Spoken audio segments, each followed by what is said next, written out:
If you're ranking college football playoff contenders by resume, which I think is the most fair in an unfair world, the most fair way to do it, what has Oregon done to be ranked where they are?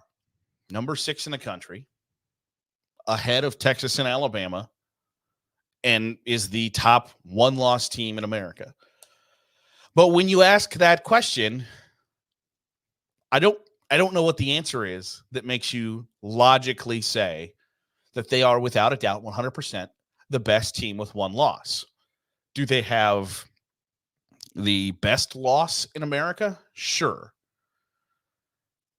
But I've maintained throughout this podcast, and really the college football playoff history, of I don't generally care who you lost to, barring if Georgia was to lose to, if Alabama was to drop a game last week, right? If an SEC school that is in the top 6 loses to UT Chattanooga, okay, then I care about who you lost to. But for the most part, I generally don't care about who you lost. I want to know who you beat. Who on your schedule, and who did you put on your schedule that should make me go, oh, wow. Who on your schedule does that? And right now, that question persists for Oregon. Who on Oregon's schedule makes me go, wow, they beat Utah on the road. That's a nice win. That's a really nice win. Utah's not in the top 25 anymore. They beat Washington State at home. Washington State has fallen off a cliff since then. They beat Colorado, and Colorado was number 19, and Colorado's got 4 wins. They beat USC. Great.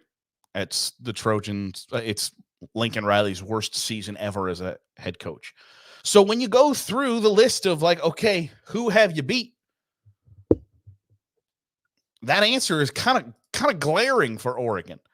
When you look at Alabama and Texas and hell, even Florida State, they've got answers to that question. Oklahoma's at number 13. They've got answers to that question. Ole Miss is number 12. They got answers to that question. LSU is number 14. They got answers to that question. Oregon doesn't. Oregon doesn't have a logical answer that they can point to and go, this win should matter a lot. We went on the road and beat Utah. Okay. At the time, that's a very good win. I don't understand how Oregon's getting the benefit of the doubt over, Oregon has the oxymoron, the best loss in America. Alabama has the second best loss in America and has a win or two to point to and say, hey, we can say that we did this and it means something. Texas has one loss and has the third best loss in America and can point to a victory and say, hey, we did something that Oregon cannot. Texas went on the road and beat Alabama. Texas beat Kansas. Texas beat Kansas State. Oregon beat Utah. Alabama has a bad loss, but Alabama beat Ole Miss. Alabama beat Tennessee. Alabama beat LSU. They're going to get the chance to play Georgia. Oregon is going to get the chance to play Oregon State on Saturday. And if Oregon wins, Oregon State might drop out of the top 20. If Oregon State is going to be your marquee win on the season, do you have a whole lot to hang your hat on? No, I'm not against the idea that both Washington and Oregon might be the most explosive, exciting, and entertaining teams to play in college football this year, especially right now. I think if you were to say who are the best teams in America right this second, or have been the best teams in America over the past 3 or 4 weeks, I think 3 of the 4 slots are held up by Washington, Oregon, and Alabama. But if you're ranking teams by resume, which I contend is the easiest and the best way in an imperfect system to operate, what does Oregon's resume say that puts them above Texas or Alabama? They have a They lost a game that they shouldn't have lost. And I don't like, I struggle back and forth with the should head-to-head games matter? Yes, absolutely. But at the same time, teams change, teams improve. If Alabama was to play Texas today, I don't know that Texas wins that game by 2 touchdowns. I think it's a 10-point game in the second week of the season, but it really wasn't all that close. I think it's a hell of a game now. So should head-to-head matchups matter? Absolutely. But it shouldn't be the end all be all. If Washington and Oregon play again and they each get a loss, if Oregon was to beat Washington, and that's the consensus right now is that, I think Oregon would beat Washington. And I think this is kind of the committee telling you that we think that Oregon's better than Washington, but we have to value head-to-head matchups. So Washington's number 4 and Florida State's number 5, which, by the way, I told you was going to happen. It was logical. One from Washington getting another nice win under their belt, and Florida State having their star quarterback's leg pointing the wrong way. It was a natural that Washington was going to move to number 4 and Florida State was going to be number 5. And it kind of breaks up I had been calling, the bonded pair, it was, dogs you're going to adopt from the Humane Society. If Washington and Oregon were a bonded pair and Alabama and Texas were a bonded pair because of the head-to-head matchup, that we think that Washington is better than Oregon because Washington beat Oregon. We think Texas is better than Alabama because Texas beat Alabama. But if you're going to operate like that throughout the entire season, if the College Football Playoff Committee is going to say that head-to-head matchups matter, Texas beat Alabama, therefore Texas is better than Alabama, I don't believe that there's a scenario where the one-loss SEC champion doesn't make the college football playoff.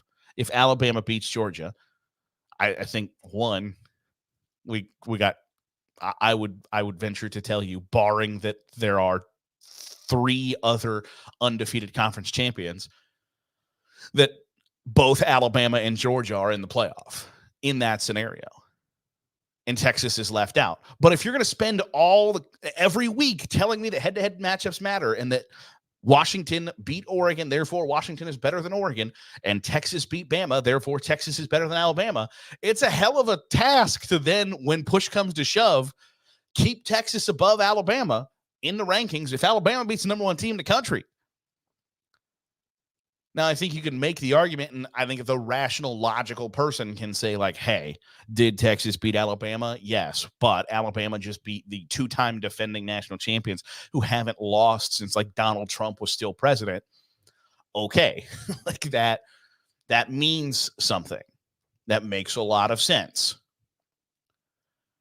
But if you're going to rank teams by resume, what is on Oregon's resume that makes you go, they are better than Alabama, they are better than Texas? Because I don't know that it exists. And it doesn't strengthen their resume, really. I mean, it strengthens it to beat Oregon State on Saturday. But if that's your marquee win, your marquee wins are, we went on the road to Texas Tech, we beat USC, Oregon State, Colorado, and Washington State. Okay. But it doesn't hold a candle to Texas beating Kansas State, number 9 team in the country, beating Kansas when Kansas was still ranked, and Kansas was still ranked until they lost 2 in a row, won a 3-point game to Texas Tech and won a 4-point game to Kansas State.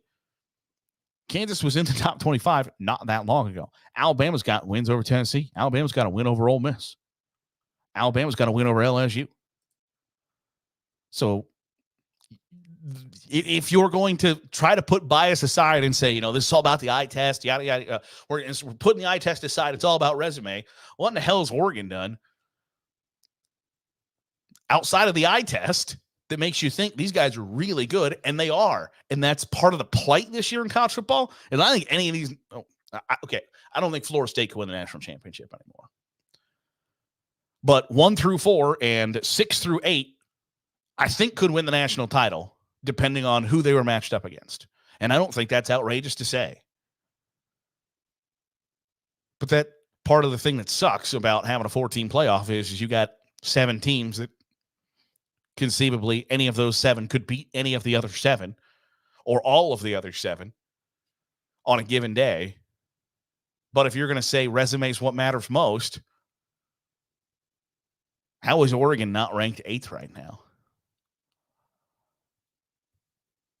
It's a simple question. How is Oregon not ranked 8th? If resumes matter the most, Washington has a better resume than them. Michigan, Ohio State, Georgia, Texas, Alabama, Florida State. So not only is it somewhat mind-boggling that Oregon is ranked 6th, Oregon is ranked as the best team with one loss. If that's the case, shouldn't Texas be the best team with one loss?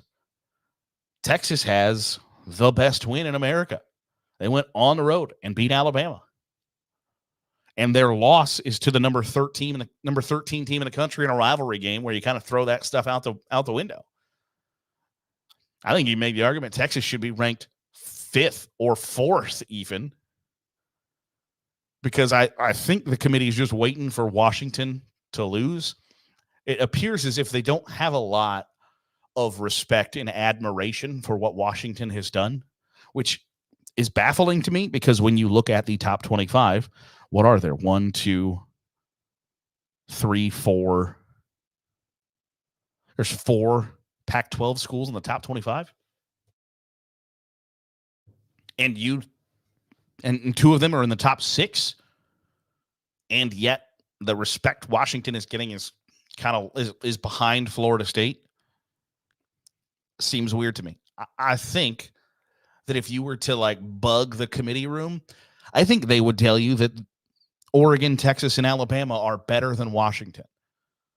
I think if you were to inject some truth serum into Buke, Oregon, and said rank 1 through 8, I think they'd tell you Michigan is number 1, Georgia's number 2, Ohio State's number 3, Alabama's number 4, Oregon's number 5, Texas is number 6, Florida State is number 7, and Washington is number 8. That is what I think their gut feeling would tell you. But because you got to kind of play the political game and you got to have the right PR strategy and all that stuff, you've got to angle it all correctly. But I still have a major question in how is Oregon number 6 in that resume/eye test matchup? It doesn't compute for me. And I don't know how to get it to compute for me either. That'll do it for today's episode of the Daily Huddle. Appreciate you making us a part of your day, however it is, wherever it is you're doing so. Certainly appreciate it. Hit the subscribe button. You're watching here on YouTube. Make sure you're getting all the great college football content we're pumping out here on Saturday Glory. If you are listening to the podcast, drop a 5-star review. It goes a long way in helping us get in front of more college football fans. Be back at it tomorrow. We're going to pick every rivalry game for the weekend and tell you who's on the hot seat and who's not, depending on the results of those games. I'll see you then here on the Daily Huddle with Saturday Glory.